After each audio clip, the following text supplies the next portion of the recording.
And just like that, I'm back in London, back in front of my pink wall.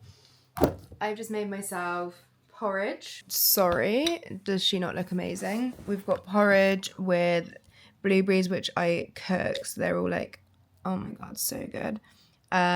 Chopped dates, a spoonful of peanut butter for some protein, and some chocolate flaxseed, cacao, superfoods topper. Because I've come back and it's officially autumn. Also, it's like 8 a.m. and I feel like it's about midnight because I woke up at 3 a.m, which, considering I pushed myself to not fall asleep the whole of yesterday on 3 hours sleep on the flight, I actually don't know why I woke up at 3 a.m. It's so annoying, especially as that's the other way to what the jet lag should be. But I think my body clock's just really confused. So let's see how today goes. Got a load of admin done, which was great. Got some stuff ordered that I need to order. Got some dentist appointments booked. And then I went and did hot Pilates just now, which was so nice because it's like cold outside. But it's okay. It's okay because it's Monday. We've got some really fun stuff on this week. I think this week is going to be very dedicated to learning. So I have got a talk on Sunday this week up in Leeds, which I will of course take you along with me for, but I've got some events that I'm attending where I'm doing a lot of listening and learning. So I'm going to ease back into autumn in London, and we're gonna get our head back in the game after very much enjoying and overindulging in New York. Getting some work done, meeting some people, but very much overindulging. No guilt at all. I've had a bit of a breakthrough with my book, I think. I'll talk you through where I've got up to with that, because I think I spoke a lot about that at the very start and then it's gone a bit quiet.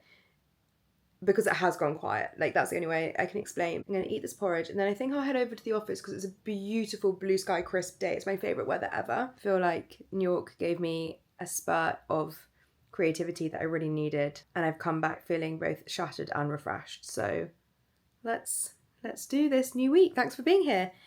Let's go. Okay, can confirm that first take did not age well because it is 2 p.m. I did fall asleep for 2 hours and woke up feeling like I am in the thickest treacle known to man, and I'm just wading my way through. I got myself an iced coffee, but I have to film a brand campaign today. Oh my God, that sunlight is so nice. Because it's due today and I've got to film and edit it. So I have slicked my hair back.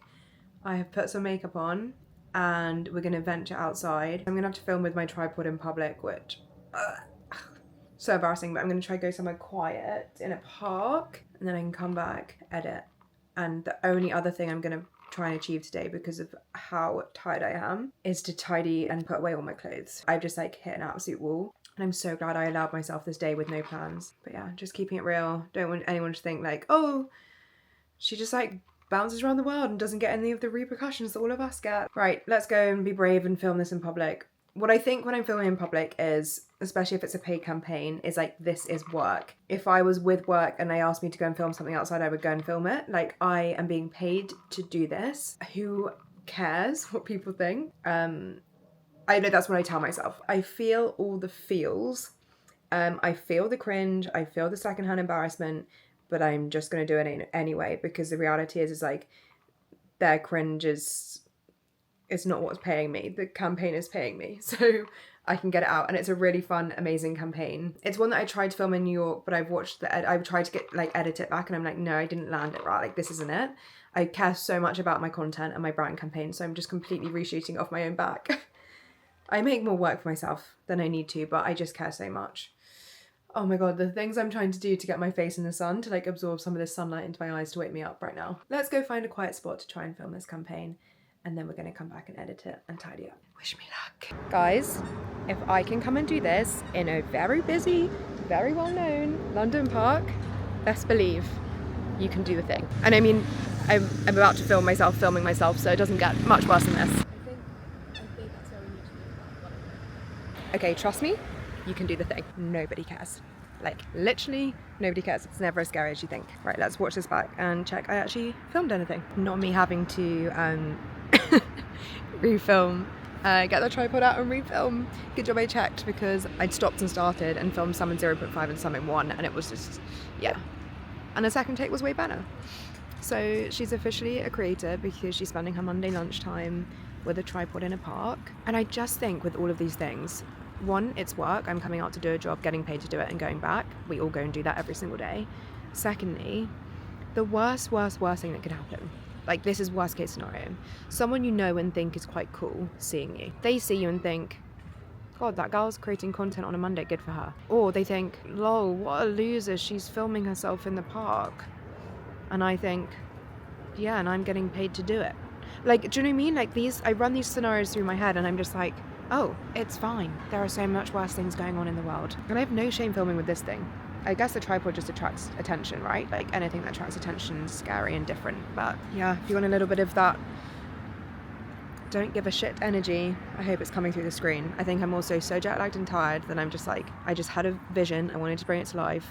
And I might actually just sit here and edit it in the sun, because if I go inside, I may fall asleep again. So that's probably what I'm gonna do. Yeah, bit of Monday, do it anyway energy for you through the screen. Okay, it was a nice idea, but my phone died, so I'm just gonna have to go back. But I do feel like the adrenaline of doing that has woken me up, so it's all good. I will finish the edit, get that over to client. So excited for that one to go live. It's such a cool opportunity. Also, it's so autumnal. I feel like I've come back and just been transported into the middle of autumn, where it was still so hot in New York. It's so lovely here. I probably should eat some lunch. I'm so out of whack. Like, I'm not hungry, but it's probably like 3 p.m. and I haven't eaten. I don't know what's going on. This is not usually my post-flight vibe. Just something is telling me just to like not go crazy. Just reframing what success looks like and like taking the pressure off. Look how autumny. There's conkers on the ground, there's leaves. I'm really glad I came outside. Good morning, happy Tuesday. I want to say up bright and early, but the reality is I really struggled to get up this morning and it's actually already 10:30 and I'm a couple of minutes late for an event, so I'm kind of speed walking through Paddington. This morning I'm spending the morning on a boat, but not maybe a boat like you're expecting. It's a boat on the canal, and I'm spending the morning with an influencer agency where I'm not currently represented but it's a funny story because a few weeks ago, you might remember, I was at a dinner party up in Manchester where I was speaking. It was called the Yes Button event, and I sat next to this girl called Charlie. And Charlie and I got chatting, and she runs an influencer agency. But it all started because she had a home account, like a home decor, reno account, and that was like her niche. Right, which way am I going now? Okay, back the way I was just coming from. And so I was sat next to this girl called Charlie. Let me pick up the story. And she so she now has this influencer marketing agency, and they mainly specialize in home influencers, like home creators and that sort of thing. Okay, this is definitely it. We're in boat territory. Okay. And I was like, wow, I'm doing a reno, and I've been thinking about how I can share the content because I haven't been doing a very good job of it. I don't know where it would fit. And she was like, well, I can definitely like help you out. This is my thing. This is what I know about. And she doesn't usually represent people non-exclusively, but she was like, I could represent you just with the house content. And basically what we were talking about was how we're doing this full reno, and loads of home companies actually really look for homes where they can get content out of it. So yes, I could do paid partnership content, but also I could do like UGC content because I've got so many before and afters. And if that's going to subsidize, because obviously I know how to do content, so that would be really easy for me. I'm doing content anyway, I'm just not really posting it anywhere. So if that's going to subsidize some of our build project, then I was like, yeah, definitely up for it. And I love home content, I'm really interested in it, very passionate about it. I just don't have a space to share it yet. So they all have all the relationships with the brands, etc. So I was like, amazing, let's have a conversation. Anyway, the conversation led to why I'm here today. She holds events for her exclusive roster of influencers to support them with, well, coming together, but also education on what brands want. And so B&Q are hosting this one today. And I thought it'd be interesting from 2 points of view. One, obviously I work in this industry, so I'm super intrigued as to what people are saying. Ugh, I've got lip gloss hair. And secondly, it's obviously really helpful for me to learn what's working and what's not in the home industry so I can nail some home content. So yeah, that's where I'm heading this morning. Super interesting from lots of perspectives. I think this is the boat here, so let's go spend the morning on a boat. We can chat about it afterwards. So first things first, we're going to look at kind of industry trends. So the three that I've picked out to chat through more is around AI, micro and niche creators, and creator-led commerce. So good. Bits like this are always in the It's so interesting as well for me because like I've been on that side of it, and now I'm like, it's so interesting.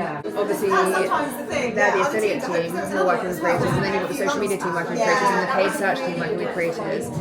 And you do think like, surely this is leaning towards like having one centralized team. It's, like surely there's got to be a creator team. Hi, nice to meet you. Thank you so much for that. It's the way it's got to go as an industry, like, because I think so often the frustration with creators is being like slapped a brief on the table and having to try and somehow adapt whatever you're doing to make it better work, and it doesn't work.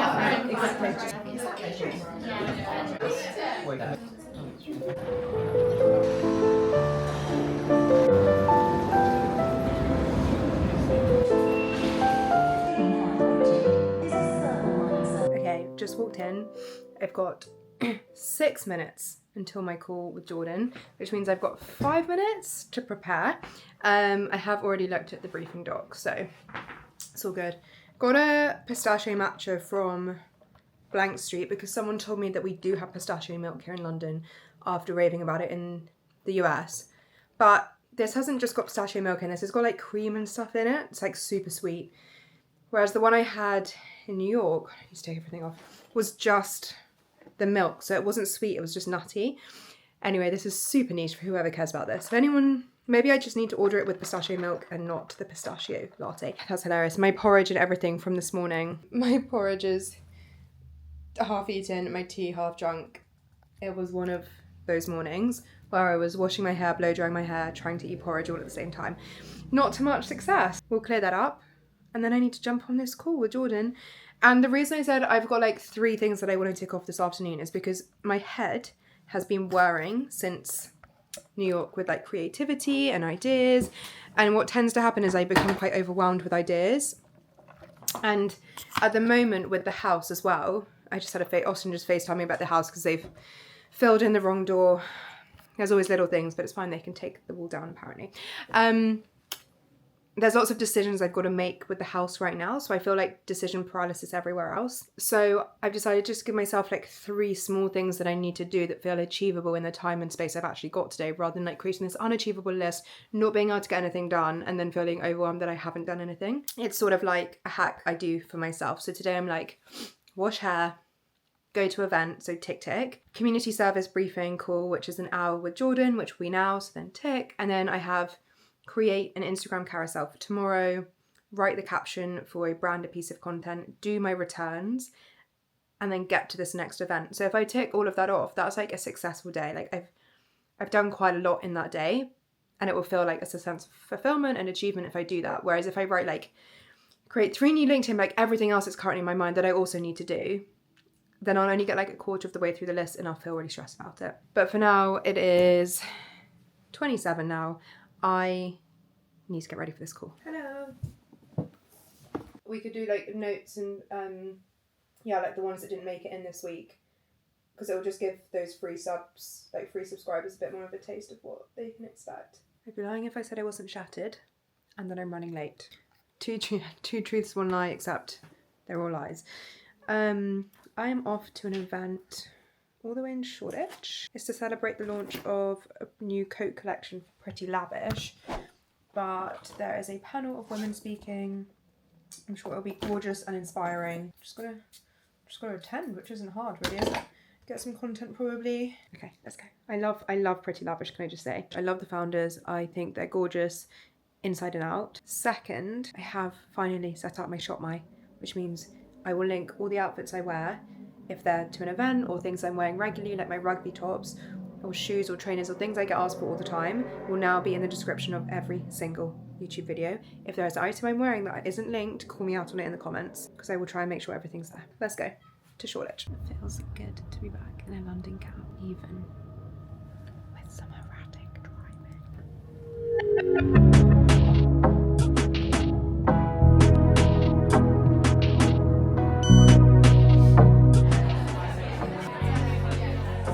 We are the co-founders of Pretty Lavish.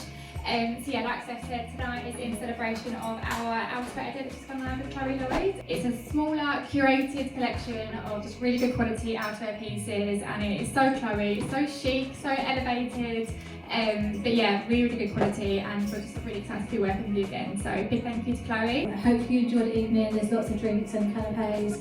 Help yourself. I look forward to kind of speaking to you further that evening. Lovely this one. The detail's beautiful. The thing about this is exactly the versatility of the coat is there. Obviously the funnel neck jacket is a really big trend. That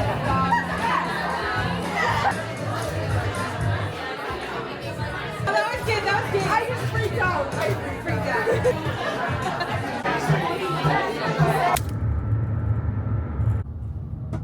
This morning I am partnered with HubSpot. HubSpot reached out and they said they were running a reformer Pilates session for female founders, and would I want to like host it or like be the face of the event. And I was like, reformer Pilates and female founders is basically my niche at this point, so yes, absolutely. To say I slept through my alarm would be an understatement, so I just had to rapidly get a black taxi here, which was not ideal. Just grabbed a flat white now, I've arrived perfectly on time, and I'm gonna head into the event. So that's the context. My brain is fried, my eye bags are deepening by the day. I've had to put on makeup for an event for Pilates, which is just bizarre because I honestly looked deathly. So let's go into this event. I don't really know what to expect, but I'm excited. And it's Pilates, so it's what I would have been doing anyway. Thank you all for coming.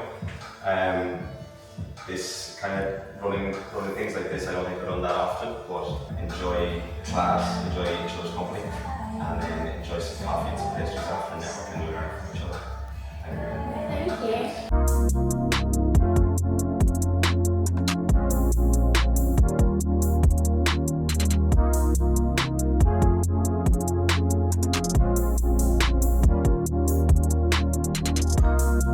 Okay, that is my Pilates event with HubSpot all wrapped up. Really fun. I mean, really low lift for me. I just had to turn up and do a Pilates class, and then we all just went and sat in a cafe for probably like an hour, just chatting, meeting the other girls who all work in really interesting different streams of work, some in-house, some founders, some wanting to leave work. Seeing this really massive exodus from like the consultancy world right now, or investment banking. I'm seeing a lot of people just sort of quit to pursue a startup, all at like 28, 29. That was probably like the fourth or fifth person I've heard say they left Deloitte or KPMG or wherever to pursue life as an entrepreneur. I guess you probably get to the point where you're like, I'm either going to carry on doing this forever or now's the time. So yeah, that's really interesting to see that trend emerging. But that was really fun, really good class at Milo and Bull, and then I'm just walking, so like a half an hour walk back to the station, and seeing as I did no walking this morning and got straight in a cab, I am going to walk to Waterloo and then hop on the train back, and then I think I'm going to potentially walk to the office, just because otherwise I can see myself faffing and doing things and maybe falling asleep. So if I go to the office, I can't fall asleep. But yeah, I just can't emphasize enough the importance of getting out and going to events and seeing different people. It's always funny how a conversation you might not expect to inspire something often does inspire an idea, a thought, something that sits in your brain for a little bit longer, triggers a wider conversation. Or like the girl who told me she just left Deloitte to pursue being an entrepreneur. I'm like, that's like the fourth person I've heard say that. So it's just interesting. Trend spotting, we were talking a lot about trend forecasting, spotting things in other cities that we think are going to come to London. So yeah, and I was asking the girls like how they found out about that event, because one girl just moved to London last week, and she said they just take a look on like Eventbrite and Luma. Luma's one I hadn't heard of, and they just like sign up to things. It's really like a nice way to meet new people. And then HubSpot invited people as well. So yeah, good. Like, I also just love that for HubSpot bringing female founders together, facilitating conversation, puts them in a really prime position for being favourable when these brands do start or when they already have started. So there'll be a system that they use. I think it's a smart play from HubSpot because it's quite low cost and it's great to be at the like centre of the relationship build. We also haven't spoken about last night. Last night's event was fab, really, really fab. I was gifted the most gorgeous coat. It's like absolutely beautiful from their new collection, and I'm just so inspired by the founders of that brand as well. The founders of Pretty Lavish are two sisters, and they told the story of like why they started, and then there was a panel of really inspiring women who are all female founders who spoke about what motivates them and what drives them and what they do through hard times. And again, you just pick up snippets of motivation, inspiration, and it was just a really lovely event. And I can't believe that I was gifted this like suede trench coat, which the minute it stops raining I will be wearing religiously this autumn. It's so beautiful, and it's just a reminder that like this is a privilege. And actually something I was just chatting about with Alice Bannon, who I was at this event with, was yes, there's a lot of hard work, but events and things like that are like the perks of our job, and it's a true privilege. So I definitely don't take it for granted. Also a lot going on with deciding whether to create another account for my home reno stuff or whether to just add it to my own account. I put up a poll last night and seemingly people actually do want a home reno account, and I do think it's a great opportunity to create content in exchange for product, which would save us a huge amount of costs, something I'm being really strategic over. I think that's also interesting. Like I think a lot of people see people create like accounts and they must think, oh, they're so passionate about that thing, which they might be. And like, don't get me wrong, I love the house side of things. I'm absolutely loving the project. I was brought up with a family who developed houses, so like I do have that connection. But it's also strategic. All of my social media is strategic. All of it serving a much bigger end goal. Like, my goal isn't for likes. My goal is to create strategic opportunities within areas of my life, and social media facilitates that. So yeah, for me it would be very strategic. I have a skill, and my skill is being able to do social media and create content, and so I would be exchanging that skill for probably house supplies that would be gifted in exchange for content. So I would be using my skills to be able to facilitate that exchange. Does that make sense? I just want to keep it super real. That's the reality of what everyone's doing on social media, and that's why I think when people think it's cringe or whatever, I'm like, guys, you don't get it. Like, if you think this is cringe, you're misunderstanding the point of why we're doing this. It's not just to build like notoriety. Trust me, it's a skill that is enabling people's lives or people's lifestyles. Can I just say, I've just got back and I was reflecting on what I was saying. I don't want it to come across like people don't have passion projects that they then use social media for. Like, absolutely, I think a lot of people are very passionate about the things they're sharing on social media. Some people aren't, which is completely fine, but some people are. And it doesn't take away from the fact that you can absolutely love what you're doing. All I'm here to say, go away little fly. All I'm here to say is that most people, if they're using social media, yes, it might be for something they love, but if they're using social media, it's probably social media marketing. And yes, they might be building entertainment or brand world or keeping you hooked, but essentially it's marketing for whatever brand they're trying to build, whether it's direct or indirect. And then the other piece, which I think I muddled up with it, was that you should lean into your skills in order to maximize exchanges. And if your skill is in content creation, make sure you're offering it up for brands, especially in the house world. Lots of brands want empty houses where their products can be put into. They don't have a surplus of empty houses. So if you can offer up an empty house and say, look, my house is empty, like you can use it in your content, I can use it in my content, that becomes a very valuable exchange to the brand. It's not just a case of like snake oil salesman. That's not what I'm getting across here. I'm saying look for how you can be most valuable to the brand. And if that might be a monetary exchange, fine.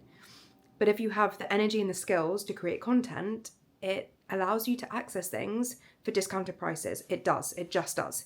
That's what I wanted to say. I hope that was clear. Feel free to discuss like what are your thoughts in the comments on all of that. I'd love to hear. That's just my like brain dump running commentary. Okay, I'm gonna have a very quick shower and head over to the office.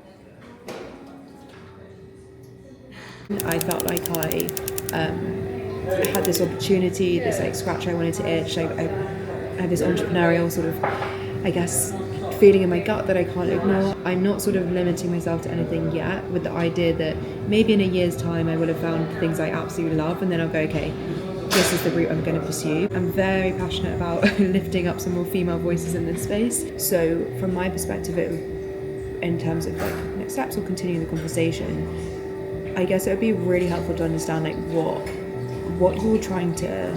the goals are, what you're trying to achieve, a bit more about your audience, but also where you think your gaps are.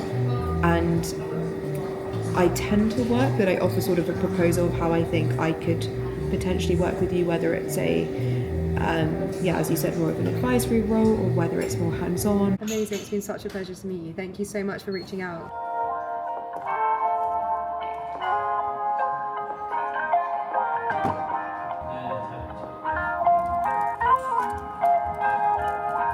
And I am very similar in that way. I'm very grateful that since leaving, because of the platform I had and the platform I have, I've received sort of a lot of inquiries and a lot of things have come through, and whether rightly or wrongly, I'm someone who goes off energy and I go off sort of the sense I get of the person, the mission, like why they want to build this thing. But I'm deeply passionate about the podcasting space. I think the format is, the long form format is beautiful. It enables something that the sort of short form dopamine addiction that we all have through social media doesn't allow for. I think it allows for nuance, it allows for context. It's my favourite form of media to consume but also create. So I would say I can certainly help with sort of the efficiencies piece and I guess plugging gaps that you might not have. My favourite thing is sort of establishing new routes of discovery for shows. I've been advising sort of some brands and agencies in the UK on, I guess, their like org structures a little bit. I can definitely be that person or that sparring partner to like make sure you've got the right people in place who are going to run this machine essentially, because that's what it is. And so there's lots of different ways I can plug in. I think I'm very energized by like-minded, ambitious, driven people, and like especially women. So any opportunity I get to work in those spaces, I think I reflect on, and I think, yeah, those were great days. Like there were some really great times. I think the other thing is I love like, getting my hands dirty and like getting into the meat of something and producing results. Okay, it is 7:15 and I just finished my last call for the day, and I'm literally, there's one other person still here in my co-working. Just had to really do a bit of a long afternoon of getting loads of work done, and I did, so I'm really happy about that. And did two really, weirdly, it was like two very similar calls with, I don't want to say too much because they were just inquiry discovery calls at this point, but I'm going to send back some thoughts. And it's funny that I say discovery calls because I don't really offer anything right now, but they're just people who have reached out, and a lot of people reach out every day, but I really like connected and resonated with these people. I was like, I'm really interested in hearing more about what you're doing and how I can support you. They're both females in the podcasting space, I'll say that much, and there is a huge gap for successful female podcasts. When you think about all the top podcasts, they are all male, and a lot of them very like hustle culture, similar style, and there is such a space for a woman to dominate. I'm all for supporting women. They're one of like ambitious, driven women are my favourite people to spend time with. I love the boys too, but I think there's a lot more space for women to succeed in this world, and I don't think they're necessarily winning right now.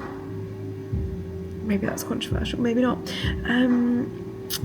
But they're not in the charts, in the podcast charts, they're not. And there's space for them because podcasting has a majority female audience.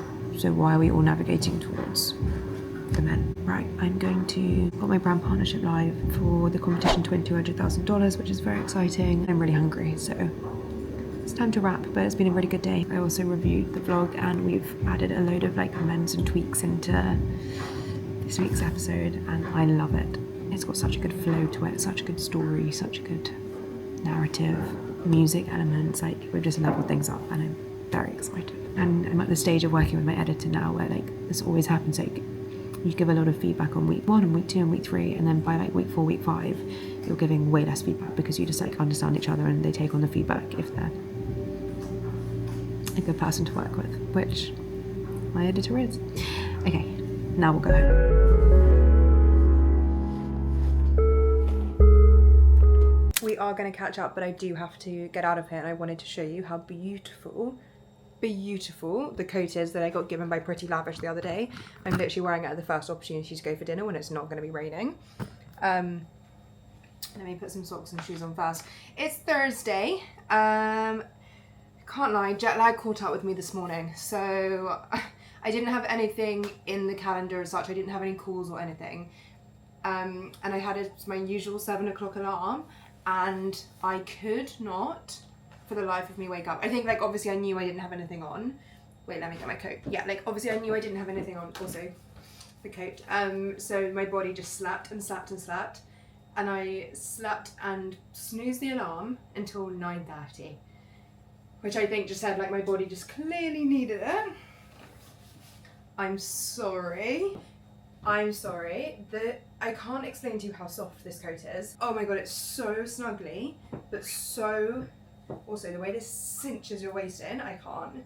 It's like so formal, but like also beautiful and so soft. I can't, like I wish you could touch through the screen. I just can't believe that I got gifted it. Like it's just absolutely sensational. Got little pockets. Okay, I need to pack a bag, we need to leave, and I will catch you up on today because there's a lot that's happened both in my mind and in real life. Okay, I'm going to force myself to drink this on the way. This is the finished look. I'm going to take some water so I actually drink some water before dinner. Not that I think it's going to be a particularly boozy one. Let's go meet my ex-colleagues, which felt so weird to say. After a very sleepy start to the day, we walked over to the house. Austin was working from home today. We walked over to the house and like did some final measurements for things, which there's just like endless measurements you need to do and decisions you need to make, which was fun, and they've made so much progress on the house. Like it's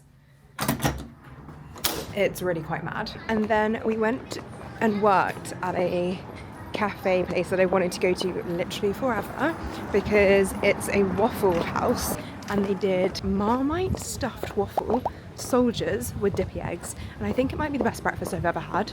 And the irony is that people queue across the road for this other restaurant, and this one, I'm telling you, I'll be going there in future. But I'm now at dinner, so I'll have to tell you afterwards. But back to my 5:30 dinners, and could not be more excited.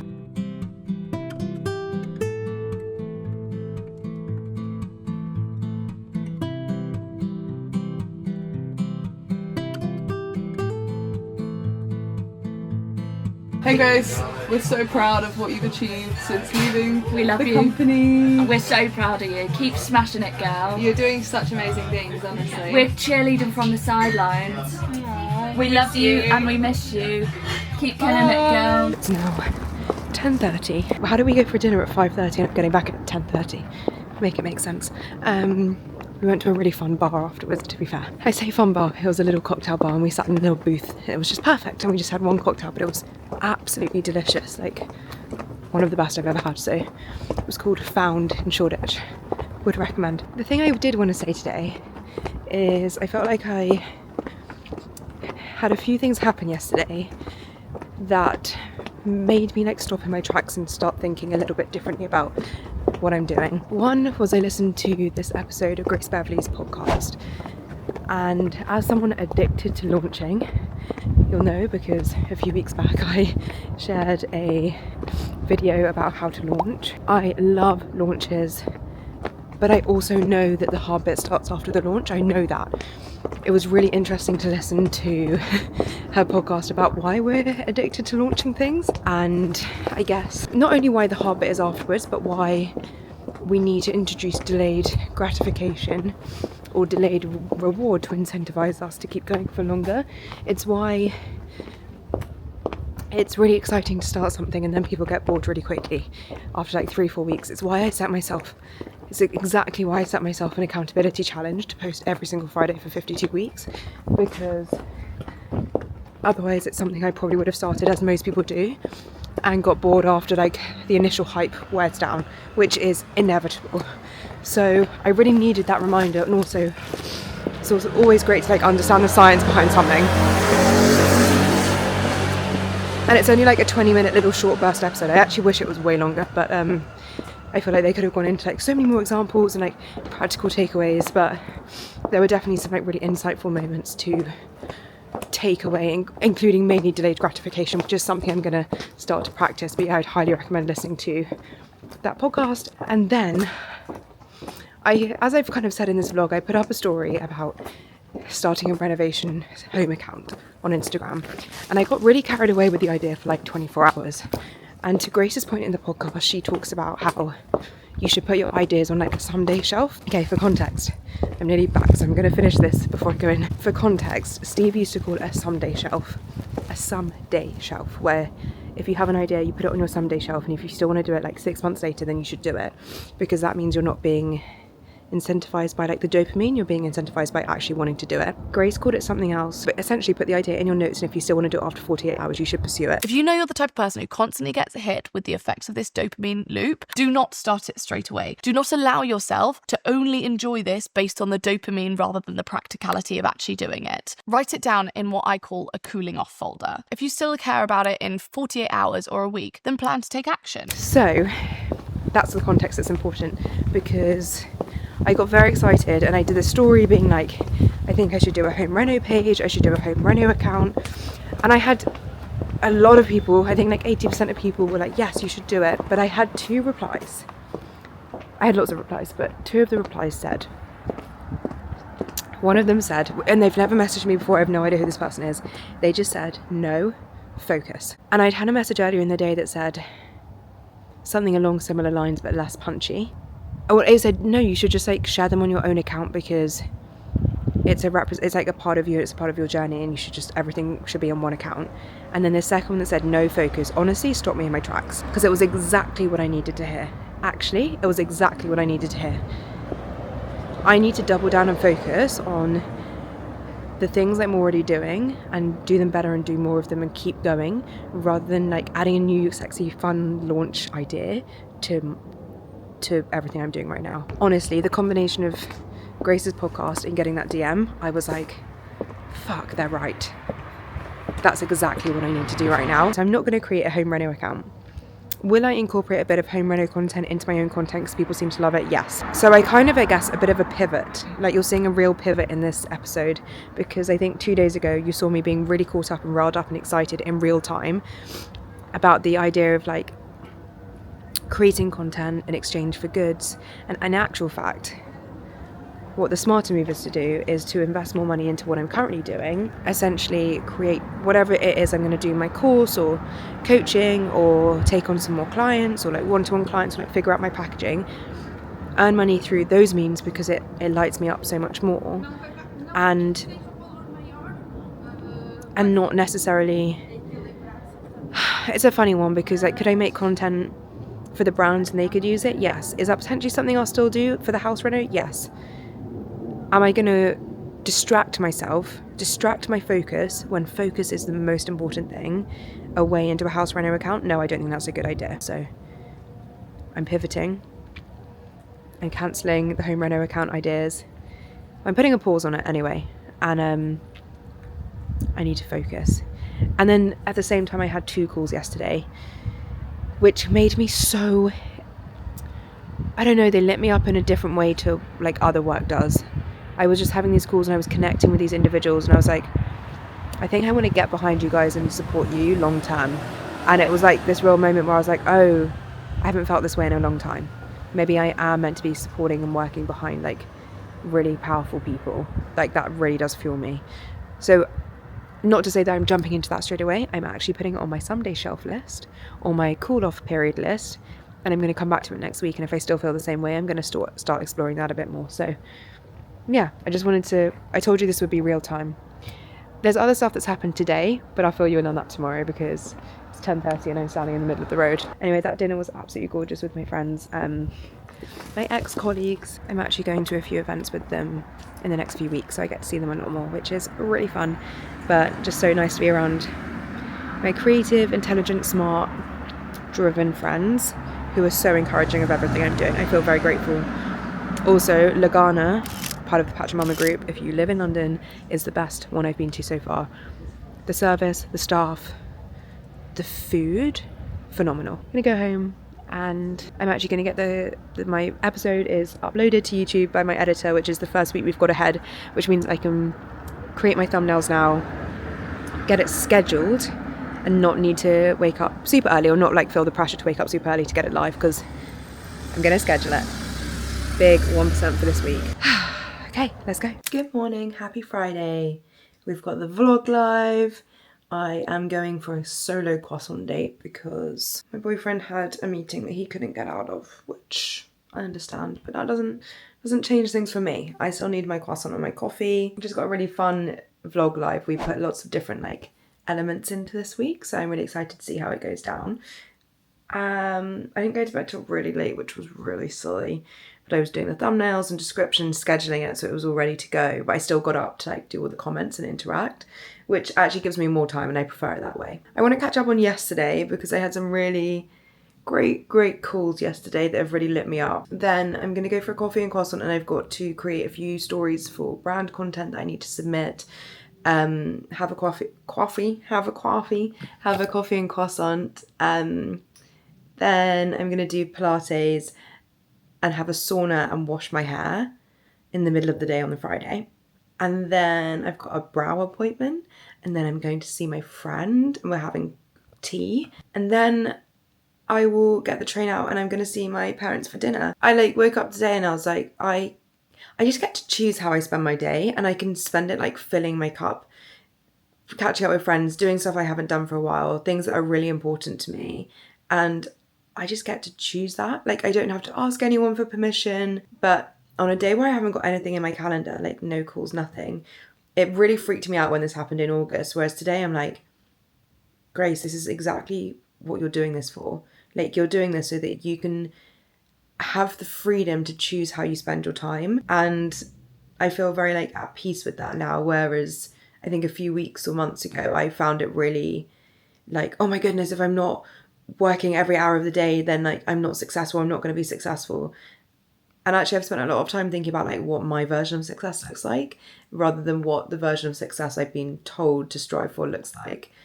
And that version looks like someone who sees their family, sees their friends, and like is really present in the moment when I'm with them as well. Works really hard during the week, but also works really hard at the other areas of my life too.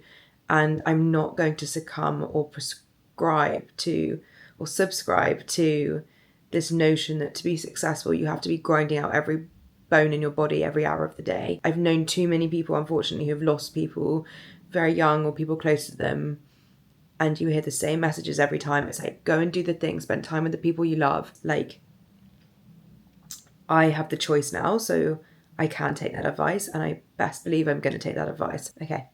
And on that note, let's grab our Friday croissant. Also, if anyone has any recommendations, and I know I've been getting over jet lag this week, but my bags in my eyes feel indented into my skull.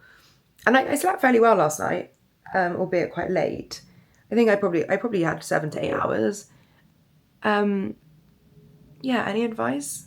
I'm thinking about going to see someone. I'm not gonna go down the route of necessarily like anything injecting in my skin yet. No, nothing against it. Maybe not yet.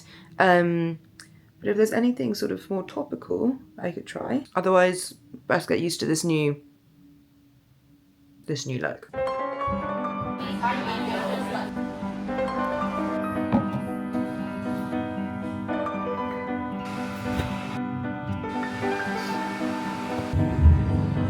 Eyebrows all done. Realise they might look a little bit crazy for the first 24 hours, so you just have to bear with me.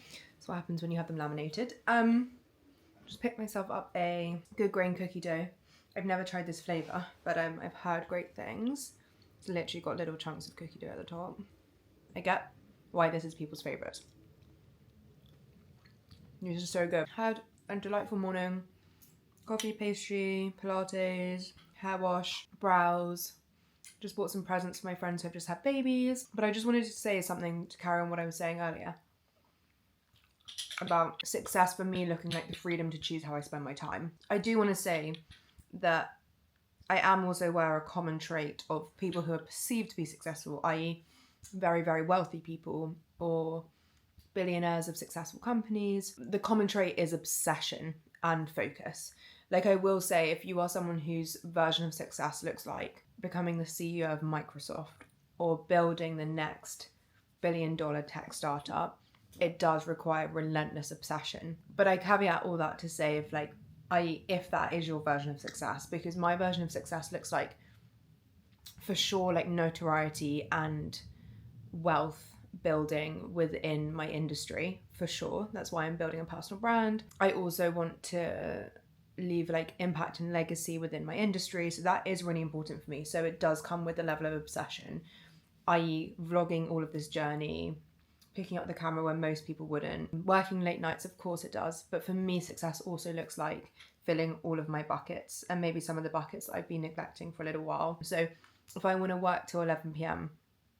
last night and then have a more easy Friday and then I'm working on Sunday, for example, for me it's just being able to choose how I dictate and spend my time and prioritize people I love as well, because for me, like, life is not worth living without people who you love. But I guess I'll make it clear, like, I'm absolutely not striving to be like a multi-billionaire. No part of me wants that. Anyway, I'm gonna eat these oats, pack a bag, walk over to my friends for a cup of tea, get on a train home and go and see my parents and have dinner with my parents. Tomorrow I'm coming back into town. Sunday I'm heading up to Leeds to do this talk, so maybe check in again with some more thoughts.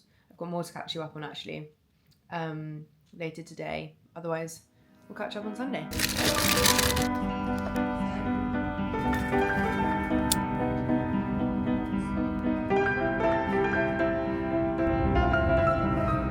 Visit lner.co.uk.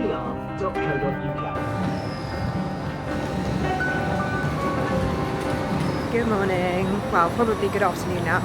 We have arrived in Leeds. I did not film this morning because I was obviously right up against the wire, and it's super windy and I'm carrying about 3 million things, and I just thought, Grace, you just got to get on this train. So that was the main focus. We've now arrived in Leeds because I'm doing a talk today at an event called Business Mastery Leeds. So I'll take you along. But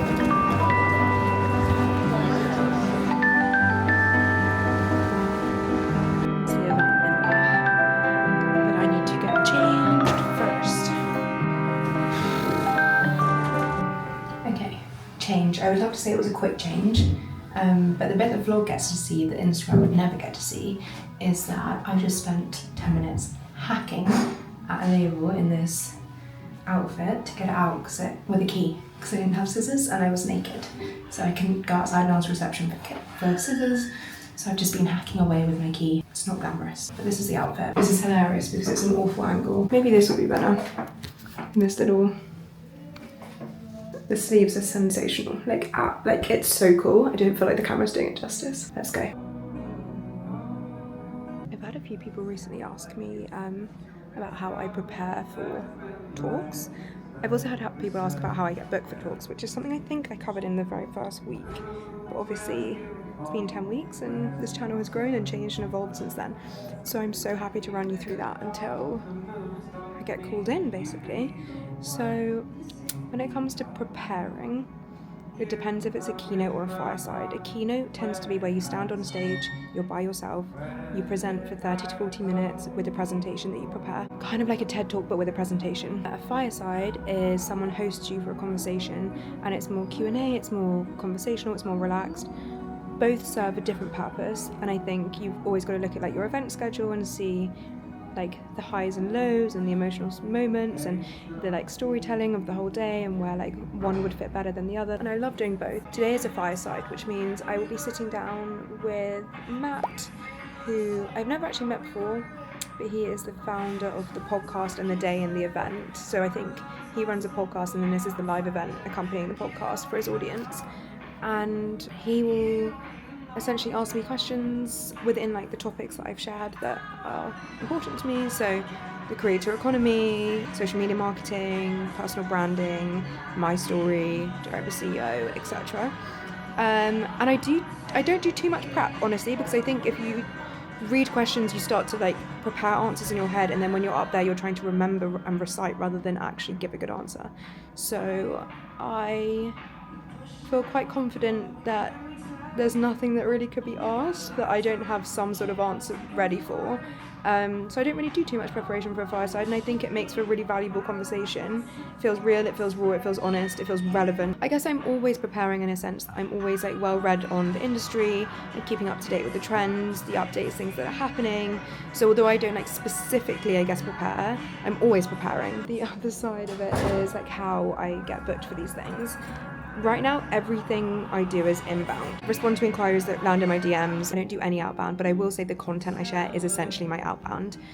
But that is, my strategy there is shifting, because right now I've been very reactive and I want to get more proactive, which is why I'm potentially going to be working with a speaker partner, whether it's a manager or an agent, to do outbound, and I will select events that I want to be present at that I think will help bring my brand forward, and then they will actively pitch. I would say I turn down about 50% of all inquiries. That's both brand partnerships and speaking right now, just because of the volume that's coming in. In fact, more maybe. And also, I have to be really careful about curating the spaces and stages I want to be on, both for my energy, but also for the trajectory of my brand. All of this is very strategic. It's business, it's work. This is my work, this is my job. And that's why working with someone specifically in this space to outbound and get more strategic about the stages I'm on. So I'm always making sure I'm leveling up, I'm expanding, I'm getting in front of new audiences, is really important. How did it all start? I started posting content on LinkedIn. I think LinkedIn is where I get most of my inquiries from. Now the vlog as well. Less so Instagram. I get most of my inquiries off the back of someone connecting with me on LinkedIn for speaking specifically. And what happened is I just did a couple for free. People reached out and they were like, will you come and speak on this panel? Usually that's how it starts out, like, can you be a present on this panel? And then off the back of that I would get more and more, and I would talk about how I'm doing it, and then people would see me as a speaker, and then that's how it sort of snowballs from there. So it's very strategic, and it's like a lot of positioning. So you like position yourself as a speaker, people then recognize you as a speaker and then book you as a speaker.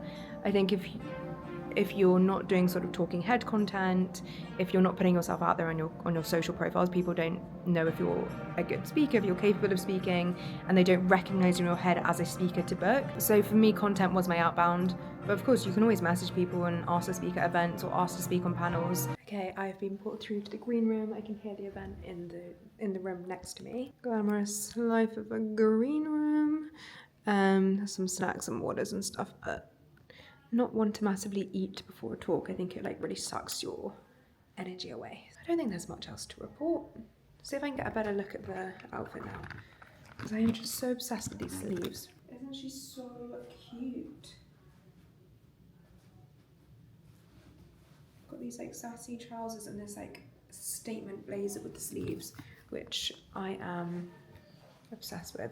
So yeah, let me conserve the battery on you so you can come into my talk in like 10 minutes time. I'll see you when I'm walking onto stage. Grace Andrews, everybody!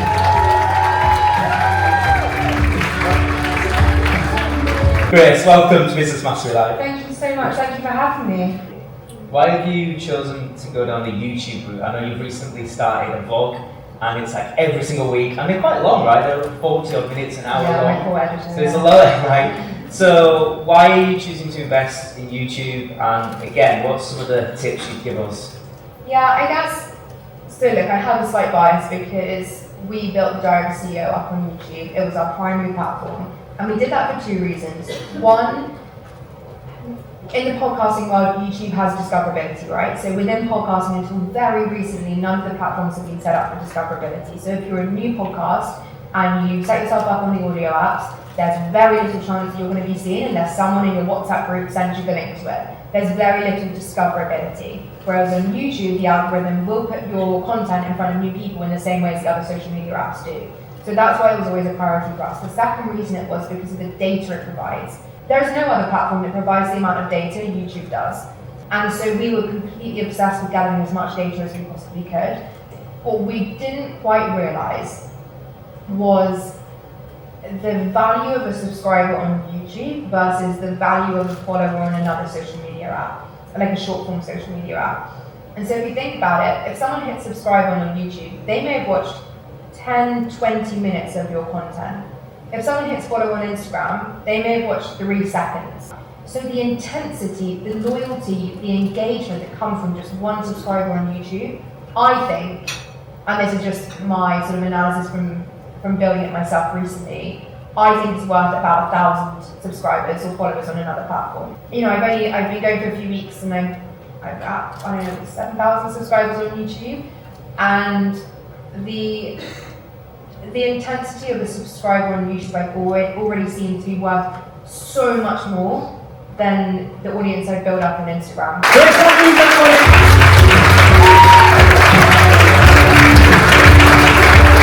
Okay, my talk is done.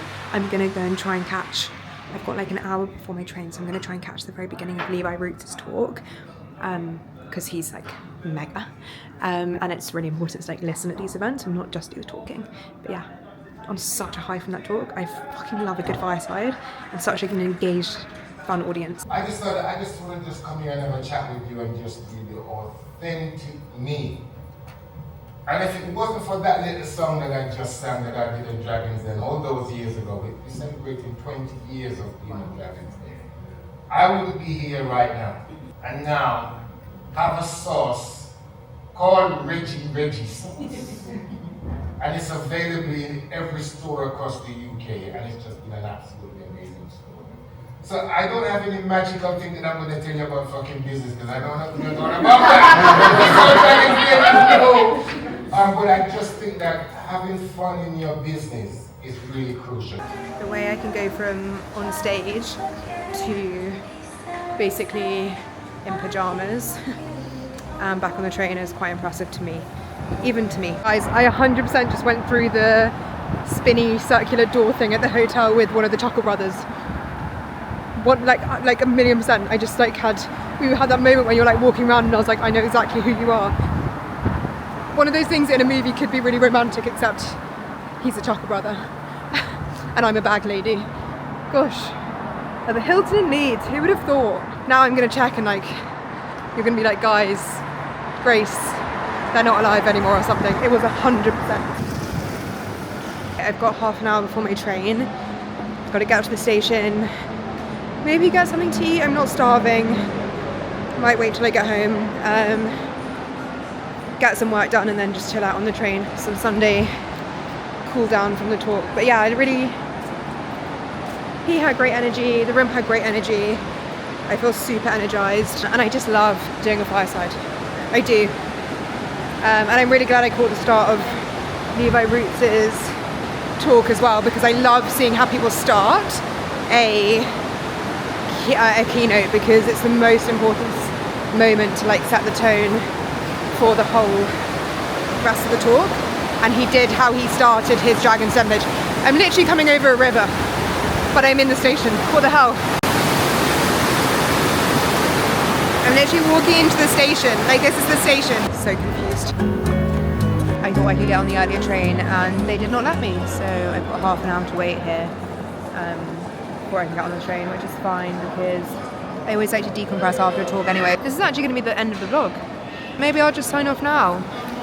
Next week is a load of events. I'm starting working with the video editors and content creators who are going to help with my Instagram, doing a big reset over there. Also working with someone to help me build a website. So things are starting to come together. This new LinkedIn series goes live tomorrow. I've got an event with Meta. And then I'm going to Devon with my friends on Friday for a long weekend, which I can't wait. So next week's a really fun week.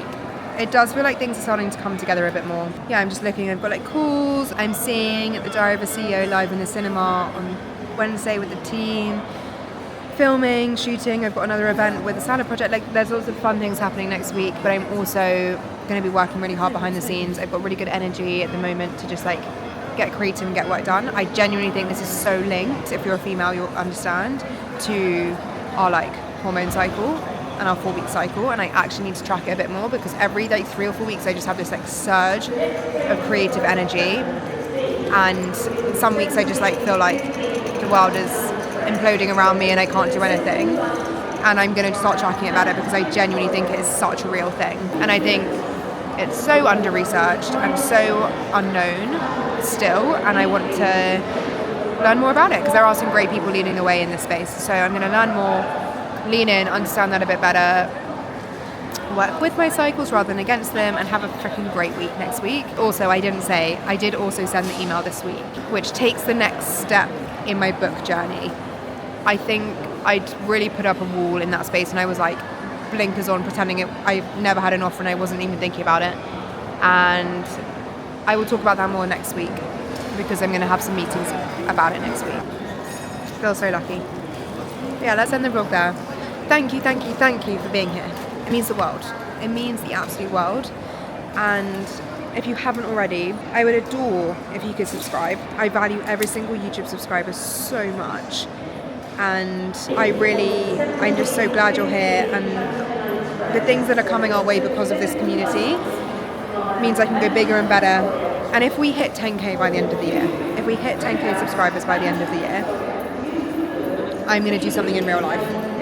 I'm going to host an event, and I'm going to bring us together, not all 10,000 of you, but I'm going to do something to say thank you. And I don't do events by halves. I'll put it that. I'm just going to say that. So we'll do something big if we hit 10,000 by the end of 2025. I think we can do it. I'm going to be doing more investment into this channel. I love it so much, and I'm so excited for where it's going. So thank you for being here. It means the world. Lots of love. Thank you for joining me. Yeah, goodbye. Signing off from Leeds. Bye.